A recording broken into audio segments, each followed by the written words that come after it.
Well, thank you very much. Thank you. Wow. I am now a cougar.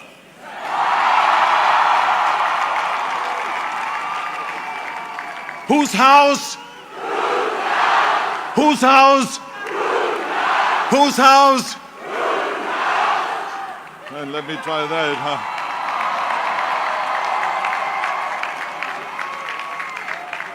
Well, it is wonderful. Thank you so much for the wonderful introduction, President Couture. It is fantastic to be here today at the University of Houston.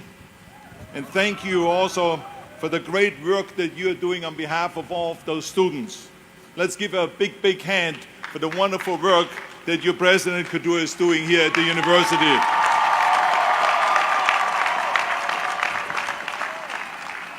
I tell you, when I read her bio, I am so proud of her.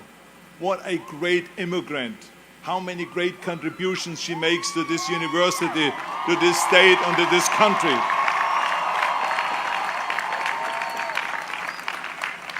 When I heard that she was the first Indian immigrant to lead a comprehensive research university in the United States, I said to myself,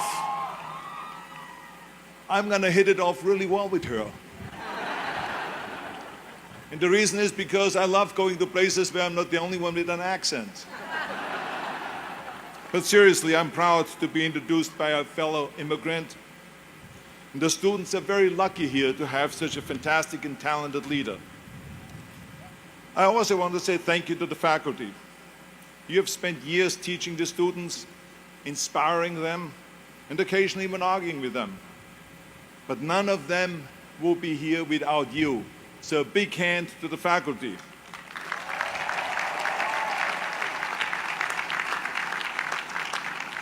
And finally, I would like to say thank you to the parents and to the families that are here today. You shaped the students from the beginnings of their lives, way before they became proud cougars. You have been there for them at every step of the way, giving them advice and giving them affection and love and pushing them along, and probably sometimes even worried about them. But thank you very much for all the great work that you have done. Let's give the parents and the families a big hand of applause. And now to the students. Now this is a big day for all of you. And I know some of you are going to say, wait a minute, this is our day.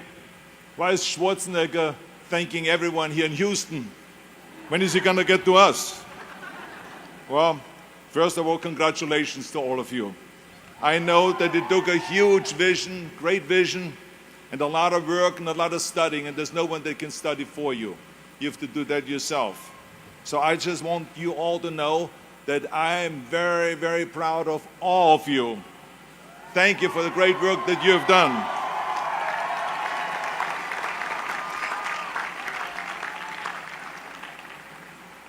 Now on your diplomas, there will only be one name on it, and this is yours. But I hope that doesn't confuse you, and that you think maybe that you made it that far by yourself. No, you didn't. It took a lot of help. None of us can make it alone. None of us. Not even the guy that is talking to you right now. That was the greatest bodybuilder of all times. Not even me, that has been the Terminator and went back in time to save the human race. Not even me, that fought and that killed predators with his bare hands. I always tell people that you can call me anything that you want. You can call me Arnold, you can call me Schwarzenegger, you can call me the Austrian Oak, you can call me Schwarzi, you can call me Arnie, but don't ever, ever call me a self-made man. But this is so important for you to understand. I didn't make it that far on my own. I mean, to accept that credit or that mantle would discount every single person that has helped me to get here today, that gave me advice, that made an effort, that gave me the time, that lifted me up when I fell. And it gives the wrong impression that we can do it alone. None of us can. The whole concept of the self-made man or woman is a myth. Now I know you're going to say, look, we have read so many stories about you, and we saw documentaries where they talk about that you are the model of the American dream, and that you are the perfect example of the self-made man. Well, let me tell you, I have seen and heard and read those stories myself. I enjoy reading them, but the fact of the matter is, it is not the whole story. I didn't just materialize out of nowhere like the Terminator through a fireball on the streets of Los Angeles, and then all of a sudden I was there. No, I would have never made it in my life without the help. I happen to be someone, for instance, that believes in God, that we were created by God. But let's assume for a second that you're not into that, then you must also believe in or at least believe in a biological aspect, that our parents created us. I know I wouldn't be here without my parents, creating me, nurturing me, feeding me, changing my diapers, loving me, hugging me, and all that. And then later on, when I went to school, there were the teachers, and then there were the mentors, the coaches, and then my mother was there in the afternoon helping me with my homework and with tutoring. And then in the evening, my father was there helping me in sports, coaching us in soccer, and in the winter, skiing, sledding, ice skating, ice curling, and all those kind of things. My father taught me about discipline and my love and appreciation for sports. And he gave me my first great advice by saying, whatever you do, Arnold, be useful. So you also read so many times that I decided from one day to the next to become a bodybuilding champion, and I started training 5 hours a day, and then I became the youngest Mr. Universe ever. Well, it is true. But the fact of the matter is, it's not the whole story, because if I wouldn't have met a lifeguard at the lake where I grew up, and some bodybuilders that introduced me to weight training, and they taught me the first chin-up on a branch of a tree by that lake, and that eventually introduced me also to a weightlifting club locally, where the coaches taught me about powerlifting and weightlifting and bodybuilding. They helped me, and they nurtured me, they pushed me. And then eventually I saw a magazine with Reg Park on the cover. It said, Mr. Universe becomes Hercules. There was Reg Park in a Hercules pose on the cover. I bought that magazine and I read the story from the front to the end cover. And let me tell you something. I read exactly how he trained 5 hours a day, and how he became a champion, Mr. Universe, 3 times, and how he went to America. And then he was discovered in the movies, Hercules movies. Well, when I read that, I found my vision. And let me tell you, the most important thing in life is to have vision, to know exactly where you're going. I found my vision. In that magazine, Reg Park gave me my blueprint for my life. And 5 years later, after training 5 hours a day, just like him, and doing his exercises, I became, through his help and his inspiration, the youngest Mr. Universe ever. And this is what made then Joe Weider, the father of bodybuilding, the owner of a giant food supplement empire, and the editor of Muscle and Fitness, invite me to America. So it was Joe Weider that brought me to America, to the greatest country in the world, to give me the opportunity to train in Gold's Gym and to go and get me a little apartment. I came over here with absolutely nothing. It was his help. I had $20 in the pocket and some sweaty clothes in a gym bag. But let me tell you, I had this one little apartment, and on Thanksgiving, the bodybuilders from Gold's Gym came to my apartment, and they brought me pillows, dishes, silverware, all of the things they didn't have. And even a black and white TV and the transistor radio, which I still have today on my end table next to my bed. The generosity that I saw, the amount of help that I got when I came to America was absolutely extraordinary. I saw firsthand how generous the American people are. And then in Gold's Gym, there it was a magical place with all the champions, Mr. Americas, Mr. World, Mr. Universe. Everyone was training their powerlifters, Olympic champions, and so on. And they helped me change from an amateur champion to a professional champion. And after that, I won champion after championship. I was 7 times Mr. Olympia, you heard it all. And became the greatest bodybuilder of all times, according to the Bodybuilding magazine in 1975. Now, this is just with all of the help. I would not have made any of that by myself. So this is why I don't believe in a self-made man. And even when it comes to show business, it was the same thing. I mean, you read the stories that Schwarzenegger decided from one day to the next to retire from bodybuilding, and to go and become an actor. And in no time, he did Conan the Barbarian and Terminator and Commander and so on. Well, it is true, but it is only half of the story. Because the reality of it is, with a lot of help, I wouldn't have made it. First of all, it would have been fun to make it that easy and to be that easy. But it was very, very difficult to get into the movies. Very difficult. And only because I had help, I could get in. Because in the beginning, every agent, every manager, every studio executive said, you will never become a leading man. Look at your body, you look like a monster. I was upset about that because I trained so hard and for so long, and all of a sudden they call me monsters. But the bottom line is, they said this is the 70s. 20 years ago they did Hercules movies. Today the little guys are in.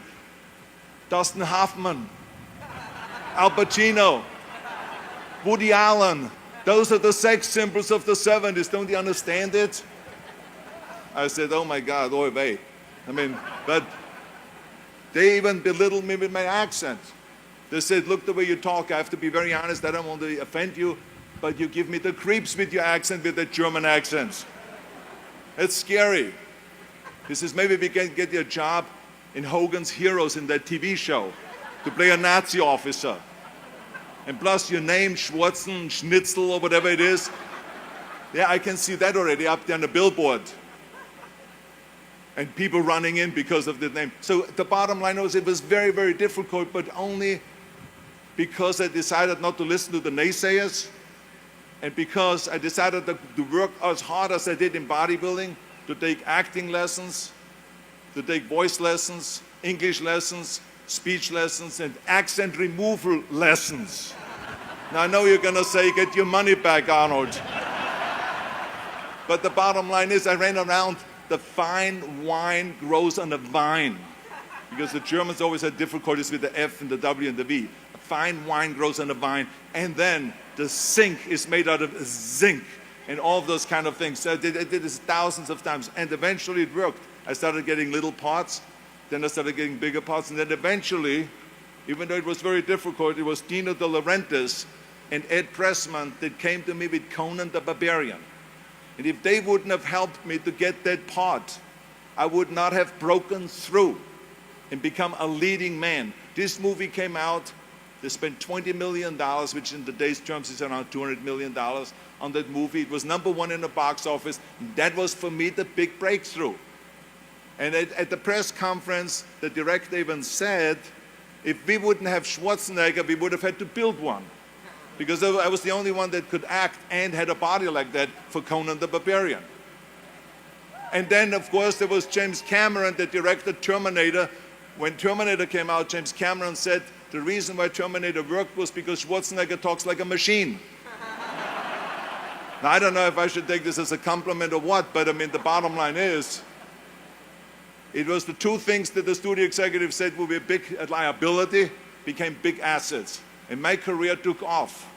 And this is why I always say thank you to the people that helped me along the way, and not ever think that I'm a self-made man, because not only was the producer and the director so helpful, and the studio executive so helpful, but every person that works in a movie. As a matter of fact, when we have a wrap party, which is the party on the end of the movie, I always make sure that every single person gets invited to that wrap party, to say thank you to them at the wrap party, and go to the microphone and say thank you to the cameraman, because without him I wouldn't look as great on the screen.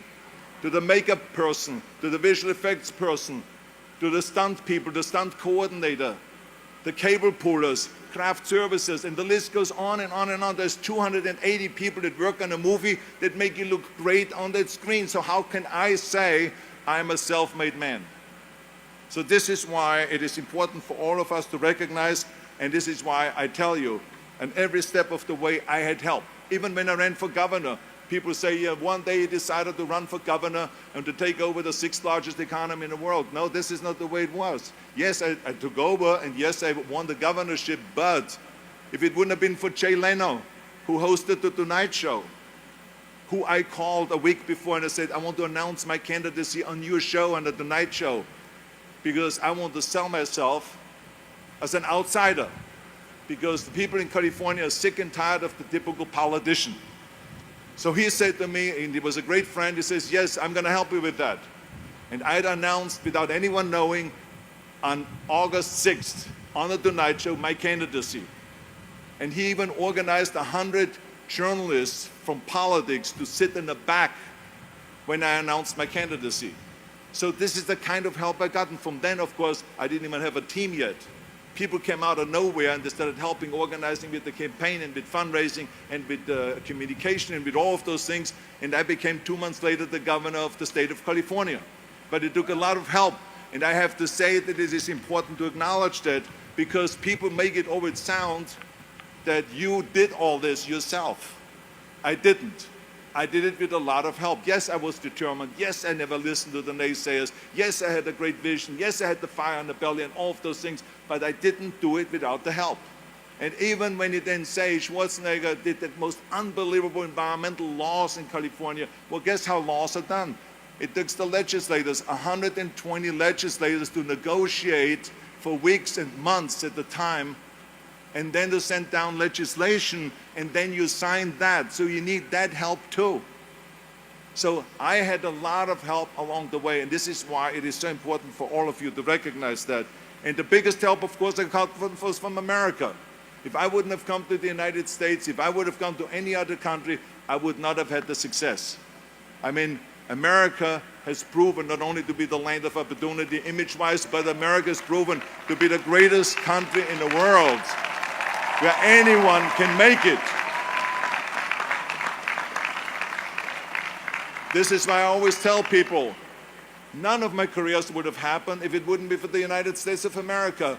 I could have gone to the Middle East. Do you think I would stand here today? I could have gone to Africa. Do you think I would stand here today? Or to Australia, or to Asia, or to any other country in Europe? It makes no difference. This place has given me the opportunity, step after step, all the way through all my 3 careers and the millions and millions of dollars I made, all because of America. So thank you, America, for the great thing that you're doing for immigrants that come over here. And the reason why I want you to understand that is because as soon as you understand that you are here because of a lot of help, then you also understand that now is time to help others. That's what this is all about. You got to help others. Don't just think about yourself. Help others. As my father-in-law, Sergeant Shriver, said at Yale University commencement speech, just like I'm speaking right now here, except I speak to a better university. But he said, Sergeant Shriver, so you know, he was the guy that created the Peace Corps, the Job Corps, legal aid to the poor, and all this extraordinary human being under the Johnson and Kennedy administration. And so he said to the students, he said, tear down this mirror. Tear down this mirror that makes you always look at yourself. And you will be able to look beyond this mirror and see the millions of people that need your help. And let me tell you something, when I heard that, it all made sense to me, that we have to go out and help. And this is why I got involved in Special Olympics, to be the international coach of Special Olympics, and then eventually became the chairman of the President's Council on Physical Fitness in Sports. I was appointed by President Bush, my favorite Houstonian, and I should not say the only one, but Barbara. I should add Barbara because I see them later on. I don't want to leave out Barbara here because otherwise she gets really mad. Yeah. So anyway, both of them. And then I traveled through all 50 states to promote health and fitness, and then eventually started after-school programs. And now we are in 48 different cities, providing after-school programs for over 100,000 kids and all this. So I mean, it is, to me, was very important to give back.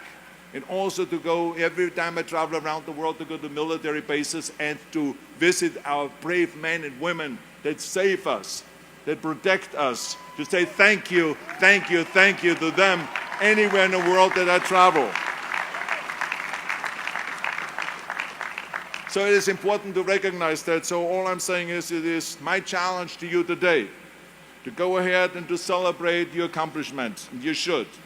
This commencement is a great success, and each of you earned your diplomas. But at some point, take a break from the celebration. away from the Instagrams and Snapchat, and think about all of the people that helped you. Make sure to go and to recognize President Couture and to say thank you to her for the great work that she has done. Say thank you to the deans of this university that are responsible to make this university so great. Say thank you to the professors and associate professors, everyone that taught you and everyone that's responsible for you to be here today. And go to your parents and give them a big, big hug and tell them that you love them and thank you for everything that you have done to get me here today. Do that and give something back to your community and to your state and to this country. Because remember, in the end, we are not going to be remembered for how much we made, but for how much we have given. Make sure that it is not about me, that it is about we. Turn the me into we. And I guarantee you